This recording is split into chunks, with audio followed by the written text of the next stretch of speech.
I hope कि आप लोग का क्वेश्चंस आंसर का प्रैक्टिस काफ़ी अच्छे से चल रहा होगा और आप लोग टेस्ट भी काफ़ी अच्छे से लगा रहे होंगे। ठीक है, तो ये सेशन जो हमारा बायोलॉजी का है, जो ह्यूमन रिप्रोडक्शन का है, अभी काफ़ी अच्छे से चल रहा है। आप लोग भी काफ़ी अच्छे से इंजॉय कर पा रहे होंगे और एक एक कॉन्सेप्ट आप लोग का क्लियर हो रहा होगा।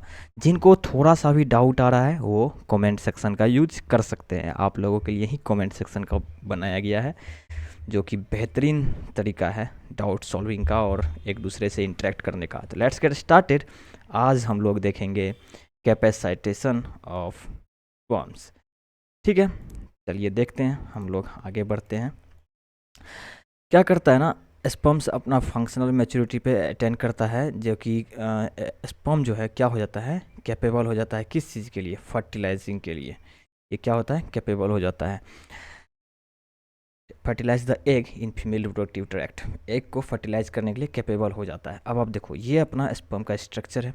ठीक है, अब आप जब इसमें देखोगे तो देखो यहाँ पर इसके ऊपर जो है ग्लाइकोप्रोटीन और स्टेरोल का लेयर बना हुआ है, जो कि रिमूव कर दिया जाता है कब, जब ये वेजिनल ट्रैक्ट में आ जाता है। अब यहाँ पर क्या होता है, कैल्शियम आयन का इन्फ्लक्स होना शुरू हो जाता है, जिसको कि हम लोग कैपेसाइटेशन कहते हैं। यहाँ पर जब इन्फ्लक्स हो गया तो अब इसको हम लोग कैपेसाइटेड स्पर्म कहेंगे। अगर कैल्शियम आयन का एब्सेंटी का अगर वहाँ रहता है, अगर कैल्शियम आयन नहीं रहता है तो फर्टिलाइजेशन नहीं होगा। ठीक है, अब देखो क्या है कि अब कैपेसाइटेड स्पर्म जो था, जिसका कि मतलब कि कैल्शियम आयन उसके अंदर में इन्फ्लक्स हो चुका है, वो अब पहुंचेगा एम्पुला रीजन में। किसका एम्पुला, किसका पार्ट है, फेलोपियन ट्यूब का। वहाँ पहुंचेगा जहाँ की ओवम पहले से प्रेजेंट है। अब वहाँ पर स्पर्म क्या करेगा, एक्रोसोमल रिएक्शन शो करेगा। एक्रोसोमल रिएक्शन में वो क्या करेगा, ठीक है, वो सबसे पहले स्पर्म लाइसिन रिलीज करेगा और वो क्या करेगा, अलग अलग लेयर को डिसॉल्व करेगा। जैसे देखो, आपको आपको यहाँ पर मिल जाएगा हाइलोरोनाइटिस। ठीक है, हाइला हाइलुरोनाइटिस। ये क्या करता है, ग्राउंड सब्सटेंस पे एक्ट करता है। अब देखो, सबसे पहले यहाँ पे अपना सबसे भारी पार्ट जो है वो है अपना कोरोना रेडिएटा। सबसे पहले इसको डिसॉल्व करेगा, फिर ये आपको एक स्पेस देखने के लिए मिलेगा, फिर आपको उससे पहले आपको यहाँ पे जोना पेलुसिडा देखने के लिए मिलेगा। तो ये सब चीज़ हम लोग काफ़ी अच्छे से करने वाले हैं कवर अप।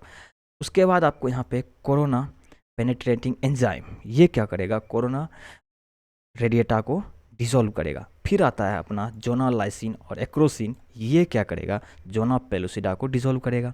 ठीक है, सब के लिए सब जगह अपना अपना बना हुआ है। यहाँ पर रहता है आपको रिसेप्टर किसके लिए, फॉर्म बाइंडिंग के लिए, जोना पेलुसिडा के पास। ठीक है, अब देखो ये अपना वो लेयर है जो कि आप यहाँ देखो, जो यहाँ पर हम लोग यहाँ लेयर पढ़ रहे हैं, इसी लेयर को हम लोग यहाँ पर अच्छे से ड्रॉ करेंगे। ये जो लेयर है अपना, इस लेयर को हम लोग वहाँ पे अच्छे से ड्रॉ करेंगे और इसके बारे में हम लोग यहाँ पर डिटेल्स देखेंगे। देखो, सपोज करो ये वो लेयर है जो कि अपना जोना पेलुसिडा है। ऊपर से ये था, उसके ऊपर कोरोना रेडिएटा का स्पर्म आया, स्पर्म लाइसिन का यहाँ पे यूज किया, कोरोना रेडिएटा हटा। अंदर में आपको यहाँ पे कॉर्टिकल ग्रेन्यूल्स देखने के लिए मिल जाएगा, जिसमें कि कॉर्टिकल एंजाइम्स होता है। और इसके जस्ट ऊपर का लेयर, जो ये वाला लेयर जो है, ये अपना है प्लाज्मा मेम्ब्रेन का। ठीक है, कौन सा लेयर, ये जो अपना लेयर है, ये ठीक है, आपको ब्लैक से नहीं दिख रहा होगा आई थिंक, वो अब कोई बात नहीं, मैं कलर चेंज कर देता हूँ। ये जो अपना लेयर है, ये अपना है प्लाज्मा मेम्ब्रेन का। यहाँ पर हमारा जो पहले से है सेकेंडरी oocyte का न्यूक्लियस, यहाँ पर पहले से मेटाफेज 2 पर अरेस्ट किया हुआ है। मेटाफेज 2 किसका, मियोसिस 2 का, वहीं पर होता है मेटाफेज 2। यहाँ पे वो अरेस्ट रहता है, वहाँ पे वो रुका हुआ रहता है। जब स्पर्म जो है जोना पेलुसिडा को और कोरोना रेडिएटा को जब ये डिसॉल्व करके अंदर आता है, तो यहाँ पर बन जाता है अपना रिसेप्शन कोन। ठीक है, जो कि स्पर्म को रिसीव करता है। फिर यहाँ पे क्या होता है, अपना मियोसिस 2 जो होता है, ये क्या होता है, रिज्यूम हो जाता है। यहाँ पर जब ये रिज्यूम होगा तो यहाँ पर क्या बनेगा, दो अनइक्वल डिवीज़न होगा, एक सेकेंड पोलर बॉडी और एक ओवम का, जिसको हम लोग ओटीड भी कह देते हैं। ठीक है, अब क्या होता है कि यहाँ से क्या करेगा, ये अपना इसका जो न्यूक्लियस है और ये जो न्यूक्लियस है, दोनों एक दूसरे से क्या करेगा, आमने सामने आएगा और यहाँ पर फर्टिलाइज हो जाएगा। और जैसे ही ये फर्टिलाइज होता है, यहाँ पर जोना पेलुसिडा का हार्डनिंग स्टार्ट हो जाता है और ये मोनोस्पर्मी को इंश्योर करता है, जो पॉलीस्पर्मी को प्रिवेंट करता है, ताकि और भी स्पर्म जो है अंदर ना आ पाए। इसके लिए यहाँ पे क्या रिस्पॉन्सिबल है, देखो कॉर्टिकल रिएक्शन होता है इस बीच में, ठीक है।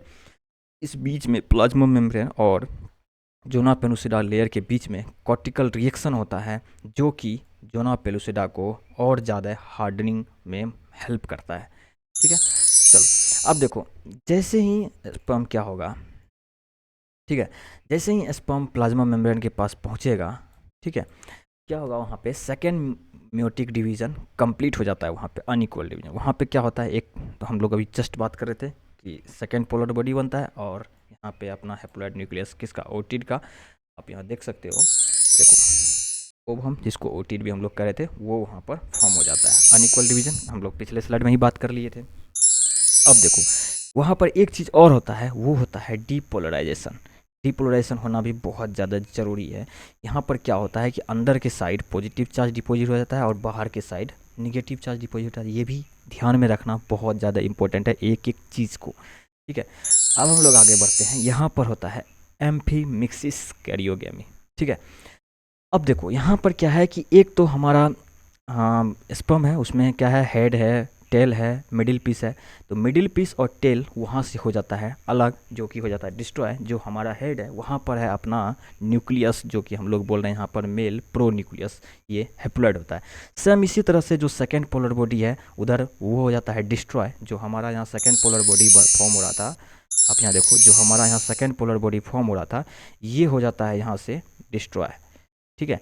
ये हो जाता है यहाँ से डिस्ट्रॉय। और ये जो अपना यहाँ पर, ये जो अपना यहाँ पे ओटिड है, जिसको लोग बोल रहे थे, इसका क्या होता है, इसका यहाँ पे देखो, इसका भी यहाँ पे न्यूक्लियस, एक जो जो हैप्लॉइड न्यूक्लियस होता है वो यहाँ रहता है। ये दोनों आकर के आपस में यहाँ पर मिक्स अप हो जाते हैं, ठीक है, यहाँ पर मिक्स अप हो जाते हैं।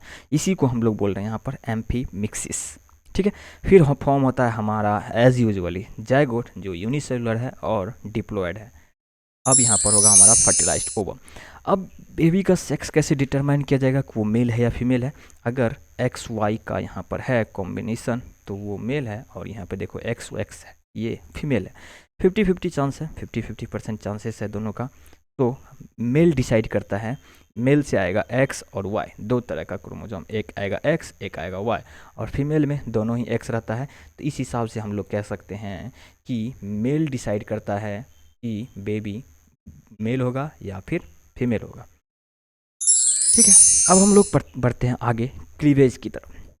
ये एक सीरीज है माइटोटिक डिवीजन का, ये एक सीरीज है, रैपिड सीरीज आप कह सकते हो। है माइटोटिक डिवीजन ही, लेकिन ये रैपिड सीरीज है जहाँ की यूनिसेलुलर जाइगोट जो है वो मल्टी सेलुलर स्ट्रक्चर में चेंज होगा, जिसको कि अब हम लोग ब्लास्टुला या फिर ब्लास्टोसिस्ट बोलेंगे। अब देखो यहाँ पे एक चीज़ कन्फ्यूज करने वाली चीज़ रहती है एम्ब्रायो और फिटस में। बहुत स्टूडेंट क्या करते हैं, कभी एम्ब्रायो बोल देते हैं, कभी फिटस बोल देते हैं, उनको समझ में ही नहीं आता कि कब एम्ब्रायो बोलना है और कब फिटस बोलना है। तो प्रेगनेंसी कंसीव करने के 2 मंथ के अंदर तक आप, यानी कि 2 मंथ तक आप उसको एम्ब्रायो बोलोगे, ठीक है, यानी कि 8 वीक। 2 मंथ से लेकर के बर्थ तक आप उसको फीटस बोलोगे, ठीक है। ये डाउट भी आज क्लियर हो गया। बहुत सारे स्टूडेंट को ये चीज़ कन्फ्यूजन रहती है कि सर आप कभी एम्ब्रायो यूज़ कर रहे हो टर्म, कभी फीटस यूज़ कर रहे हो, तो वो टर्म यहाँ से क्लियर हो जाता है, ठीक है। अब हम लोग चलते हैं प्रोसेस में। अब देखो फर्टिलाइजेशन के 30 आवर्स के बाद क्या होता है, क्लीवेज स्टार्ट हो जाता है, ठीक है। इसके क्लीवेज और मेटोटिक के बारे में भी हम लोग थोड़ा सा देख लेंगे आगे, ठीक है। क्या होता है कि फर्टिलाइजेशन के 30 आवर्स बाद क्या होता है, क्लीवेज स्टार्ट हो जाता है जाइगोट में, ठीक है। यहाँ पर फर्स्ट डिवीजन में क्या होता है, 2 सेल फॉर्म होता है, जिसको हम लोग ब्लास्टोमियर बोल रहे हैं यहाँ पर, ठीक है, जिसको हम लोग क्या बोल रहे हैं यहाँ पर, ब्लास्टोमियर बोल रहे हैं। अब क्या है, अब देखो जब ब्लास्टोमियर फर्स्ट क्लीवेज स्टार्ट हुआ, ब्लास्टोमियर फॉर्मेशन हुआ, और ये अब डिवाइडिंग करते रहता है, ठीक है, मूव करते जा रहा है, डिवाइडिंग करते जा रहा है। अब देखो अभी ये एम्पुलरी रीजन में था, यूनिसेलुलर था जाइगोट, अब ये जोना पेलुसिडा का लेयर है। अब ये क्या करेगा, डिवीजन करेगा, तो ये 2 सेल्ड स्टेज बन जाएगा, जो अभी आप हम लोग पिछले स्लाइड में देख रहे थे, ये 2 सेल्ड स्टेज बन जाएगा। अब ये फर्दर आगे जब डिवाइड करेगा तो ये 4 सेल स्टेज बनेगा, फिर ये 8 सेल स्टेज बनेगा। तब तक में ये अर्ली मोरुला के नाम से भी 8 सेल स्टेज अर्ली मोरुला के नाम से भी जाना जाएगा, और 8 से 16 के बीच में ये एडवांस्ड मोरुला का ये रूप ले चुका होता है, ठीक है, जिसको हम लोग 16 सेल स्टेज। और ये कहाँ होता है? यूट्रस में होता है। अभी ये कहाँ है? ओविडक्ट में है, लेकिन ये कहाँ आ गया? अब ये यूट्रस में आ चुका है। तो इसीलिए हम लोग 8 से 16 सेल स्टेज तक हम लोग क्या कहते हैं? मोरुला कहते हैं, ठीक है, लिटिल मलबरी स्टेज।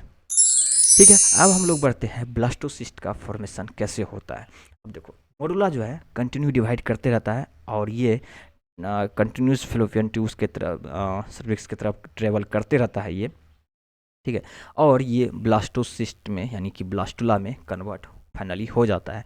अब देखो, ब्लास्टोसिस्ट का आउटर लेयर सेल जो है किससे रहता है? ट्रोफोब्लास्ट। और दूसरा कैविटी, तीसरा इनर सेल मास। अब देखो, ब्लास्टोसिस्ट जो है ये क्या करता है? ब्लास्टोसिस्ट फाइनली आकर के इंडोमेट्रियम के वॉल से आकर के अटैच हो जाता है। यूट्रस के इंडोमेट्रियम से वॉल से आकर के क्या होता है? अटैच हो जाता है। और ये क्या करेगा? अब जोना पेलुसिडा से बाहर आएगा, ठीक है। अब जो है ओवम वो जोना पेलुसिडा से बाहर आएगा, जिसको हम लोग हैचिंग भी बोल देते हैं, ठीक है, जिसको हम लोग क्या बोल देते हैं? हैचिंग भी बोल देते हैं। तो आज का सेशन रखेंगे हम लोग यहीं तक। आई होप कि आपको काफ़ी ज़्यादा पसंद आया होगा, और ये काफ़ी छोटा छोटा टर्म है जो आपको रिवाइज करते रहना है, आपको बहुत ज़्यादा मज़ा आने वाला है। मेरे ख्याल से अगर आप क्वेश्चंस का प्रैक्टिस करो तो ये सारी टर्म जो है, जो आज हमने सीखा है, ये काफ़ी ज़्यादा आपका मदद करने वाला है, काफ़ी ज़्यादा आपके लिए हेल्पफुल होने वाला है।